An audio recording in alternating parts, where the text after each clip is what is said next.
しなみを揃えてゆこうお互いを信じ合う5人の仲間まるでスファイブに預けた命飛ぶぜ宇宙の果てまでもみんなの笑顔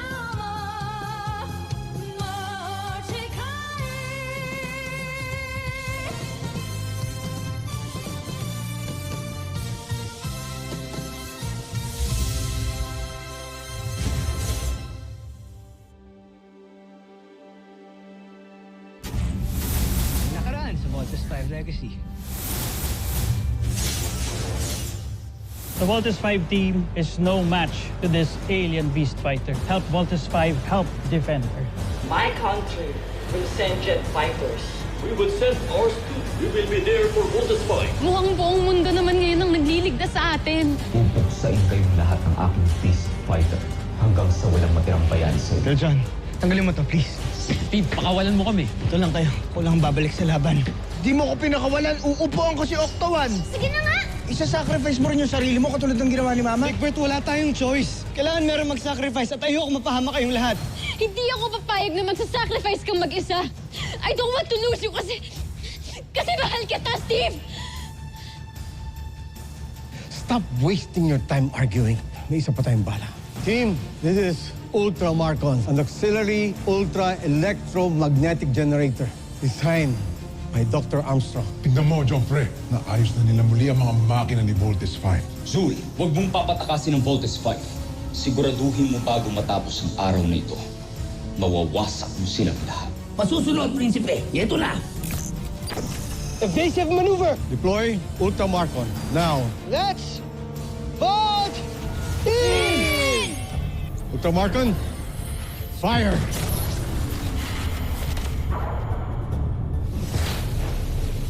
Here it comes, guys. Dr. Smith, nag-overload yung system. Nag-disable na yung Ultramarcon. Nire-reverse ng Ultramarcon ang energy ng Beast Fighter. Kaya pwede rin natin yung gawin. Follow my lead, now! Yes, boss. Nice. Napasabog natin ang counter weapon niya. Yes! Finish your mission at talunin ang Beast Fighter. Let's vote in! Yes! Nagawa natin! Napag-vote in tayo! Woo!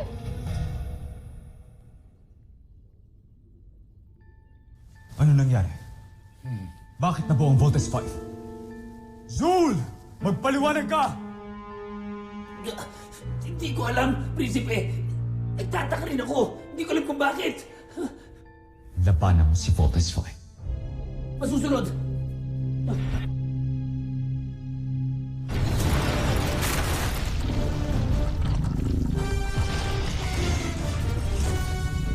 Kulang yaka talagang hayop kang hito ka.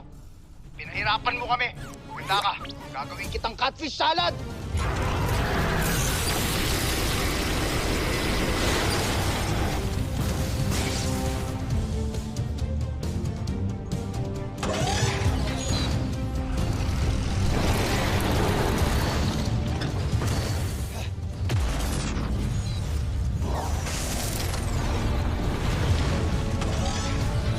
Laser Strike!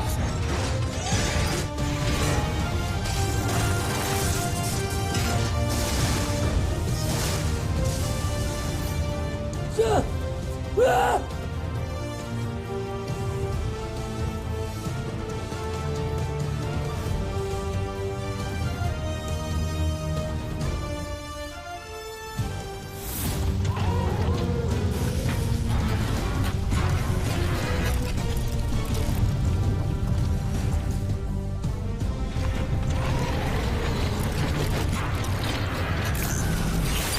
Kuya, watch out!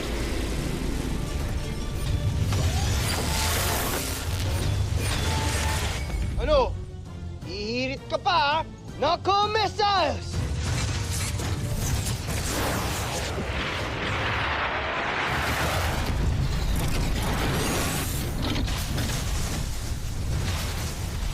Steve, let's chop him up. All right.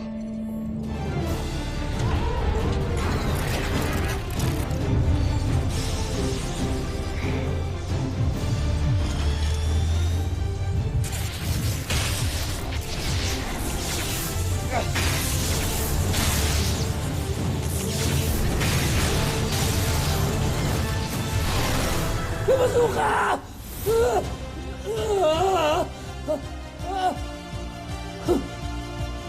Kulang mo.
Yeah! Yeah! Oh! Whoa! Whoa!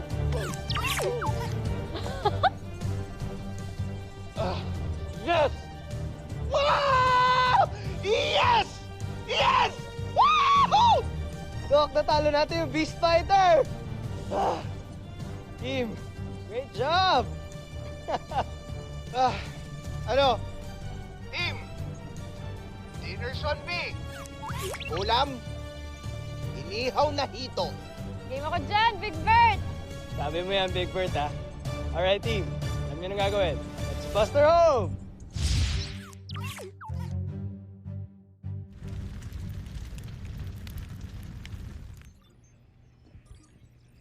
Dr. Smith, incoming hologram transmission from EDF. Richard, you're injured. Baliwala to. Paso lang. Ang mahalaga, natalo natin mga Buzinians. For now. At dahil yun sa iniwan sa atin ni Ned, na counter-weapon. Tama ka, Dr. Smith. Pero kailangan natin magpasalamat sa lahat ng mga tumulong.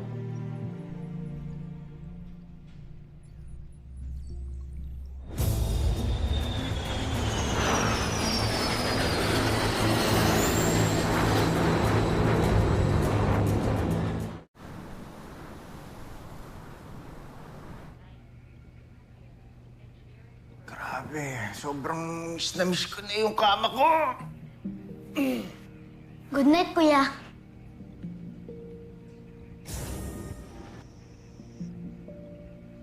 O, pahinga ka na, ha? Good night. Good night.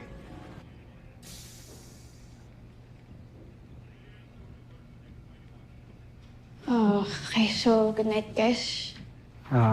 Can we Pwede talk? ba kita makausap?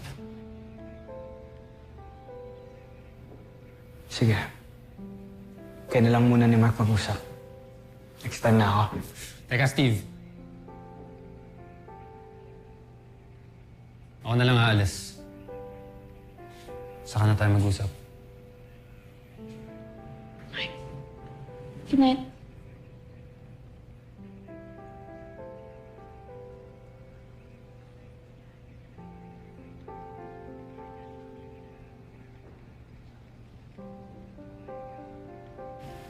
So, ano yung gusto mo pag-usapan natin? Totoo ba yung sinabi mo kanina, Jamie? Alin dun? Na mahal mo ako.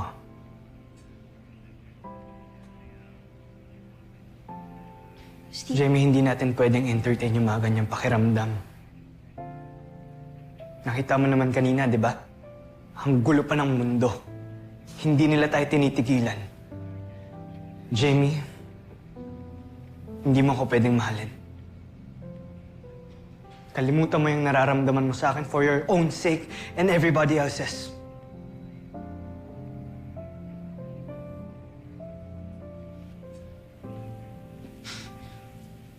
Tama nga si Mark. Feeling mo talaga, no? I didn't mean it that way. Oo, mahal kita. Bilang kaibigan. Bilang teammate at... So huwag kang feeling, Steve Armstrong. Kasi hindi ako isang tangang mafa-fall sa isang mayabang na tulad mo.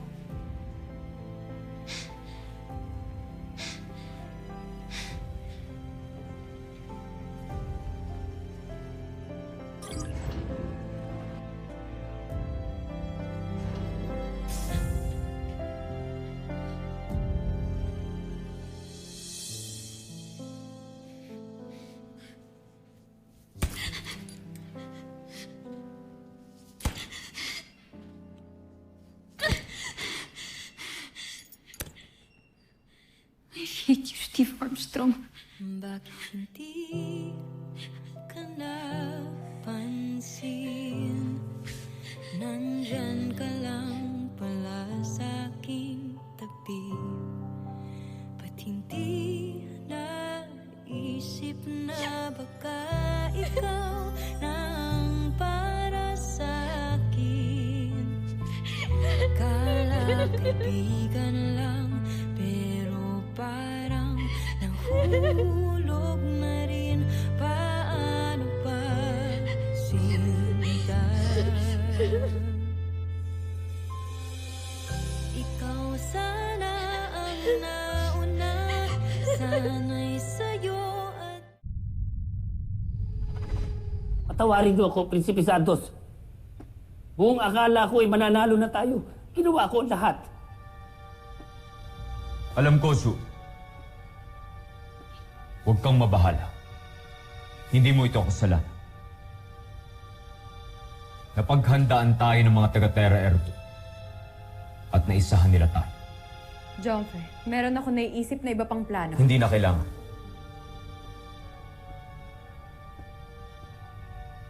Ako na mismo ang maghahanap ng paraan para hanapin ang kahinaan ni Voltes 5. Anong binabalak ninyo, Amara?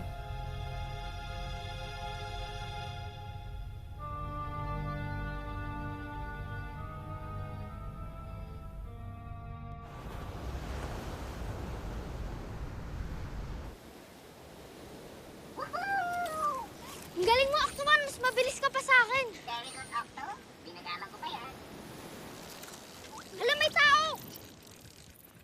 Kuya! Kuya, gising! Okay ka lang ba? Nalunod ata siya. Octomon, tumawag ka ng security! Bilis! Sundan niyo ako. This way. Follow Octo. Hurry!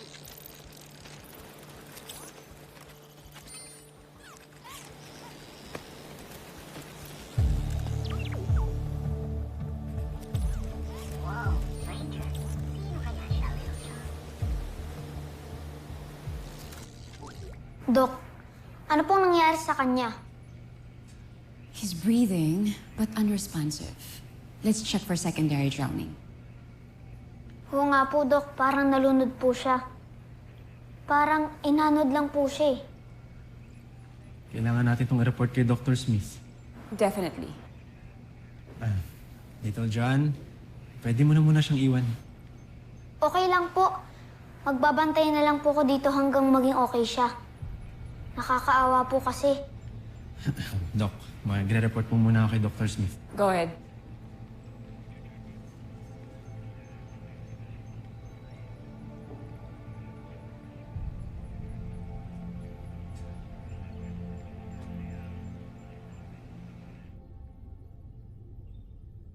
Nakita niyo ba ang ating prinsipe? Wala siya sa kanyang silid. Umalis siya para sa isang misyon. Nandito siya ngayon. Kasama ng mga taga-Terra Erdo. Gumustan mo, Generazado. Nakapasok na pala siya sa kampo ng Voltes 5? Oo, General. At siguradong magtatagumpay siya sa kanyang misyon na mahanap ang kahinaan ng ating mga... kalaban.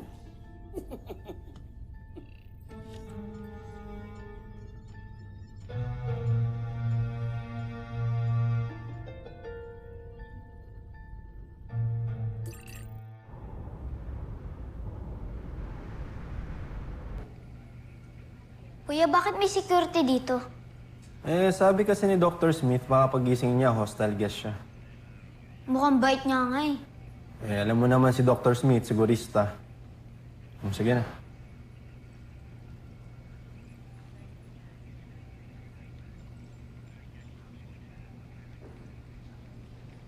Kuya, gising ka na. Hello, kuya. Nakakapagsalita ka ba? Sino ka? Nasaan ako? Ako si John Armstrong. Pero Little John ang tawag sa akin dito. Nandito ka sa medical bay ng Camp Big Falcon.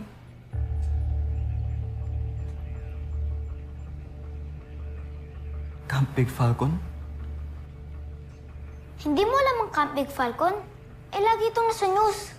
For your information, dito ang base ng Voltes 5. Kaya, ang swerte mo na kami ang tumulong sa'yo. Baka swerte ko nga. Sino mag-aakala makakapasok ako rito? Naawa kasi kami sa'yo. Kung di kita nakita, baka dead ka na siguro ngayon. Napakalaki pala ng utang na loob ko sa'yo. Salamat ah.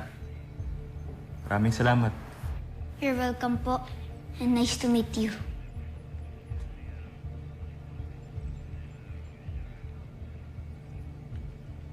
Kuya, don't be rude po. Kapag may nakikipag-handshake sa'yo, dapat makipag-handshake ka rin as a sign of friendship. Yan ang turo sa akin dati ng mama ko.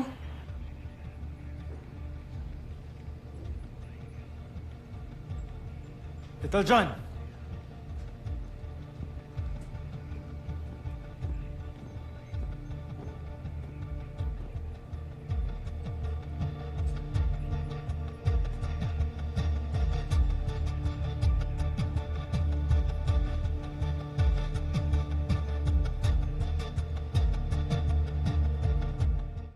Jamie?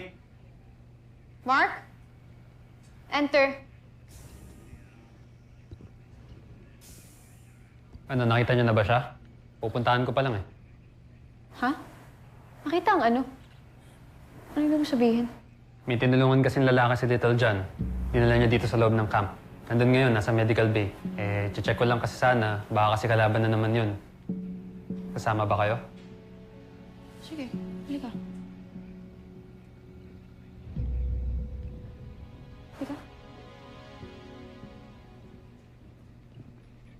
Mga kuya, siya yung sinasabi ko na nakita ko sa beach. Sila yung mga kapatid ko. Paano ka nakapasok dito sa camp?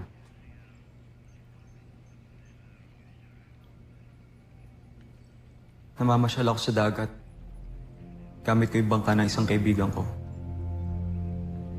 Pauwi na sana ako. Nang bigla may sumalubong sa aking malaking alon. Tumaubi yung bangka ko at palutang-lutang ako. Akala ko talagang mamamatay na ako. Well, buhay ka. Yun naman yung importante, di ba? Ako nga pala si Big Bert. Siya si Steve. Magkakapatid kaming tatlo. Ikaw, anong pangalan mo?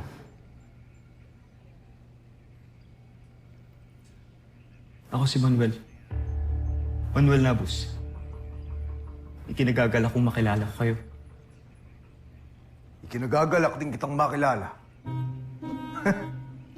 Ang bata mo pa, pero ang salita natin, pang-boomer, man. Yes, meron na tayong bagong friend. Dr. Smith. Hello, Iyo.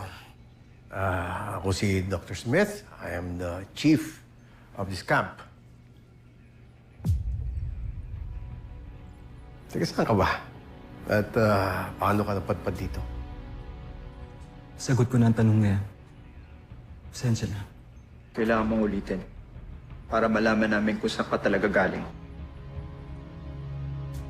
Nasira daw ho yung mga sinasakyan niya, Dr. Smith. Tapos inanod siya dito. And, yung pa nasasabi kung saan ka galing, taga saan ka nga ba, Manuel? Totoo nga. May nakapasok na naman na tagalabas dito. Iyo, bakit hindi ka sumasagot? Tiga saan ka ba talaga?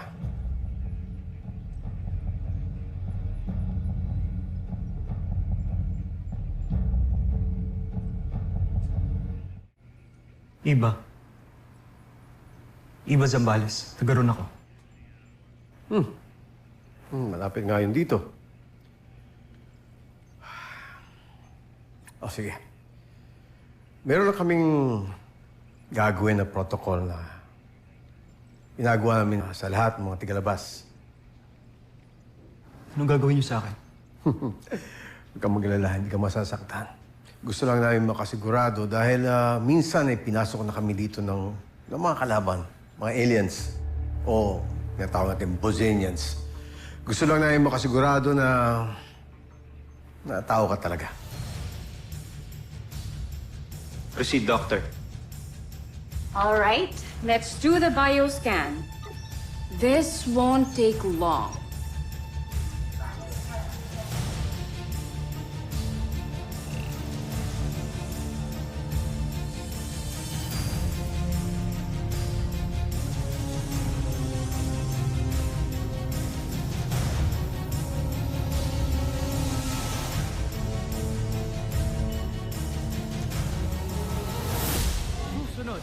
Voltes 5 Legacy.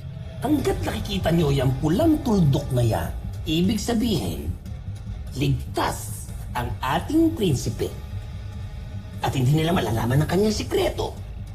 Dahil suot pa niya ang pulseras. Pulseras? Anong pulseras ang sinasabi mo, General? Jimmy, believe me, I want this night to be meaningful. Mark, ano ba to? Ano bang ginagawa natin? Bakit ginagawa mo para sa akin to? Hindi naman pwede na palagi mo na lang ako iniiwasan pagdating sa ganito. Kailangan natin i-define kung bakit, what this is. We have to define what this is. Hindi naman pwede na palagi na lang ako nangkukula, palagi na lang ako nalilito. Di ba obvious na gusto kita?